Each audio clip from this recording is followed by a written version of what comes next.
Hi, this is the VIVO V15 Pro and I'll show you how to customize Always On Display option on this device. So first, open the settings. Let's open it once again. Open the settings, tap to the sound and vibration. Here you'll see the sound and vibration, the home screen, lock screen and wallpaper section. Tap to Always On Display. The AOD option is activated because the switcher is turned on. We could here switch the temps.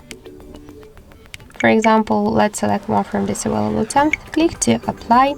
We could switch the display mode by shadow to display it all day, or to move phone slightly to display the AOD option, to activate and turn off the notifications from phone, message and WhatsApp apps, and to activate and turn off the auto change series background. So that's how to customize AOD option on our VIVO phone. Thank you for watching, and if you find this video helpful, leave thumbs up and subscribe.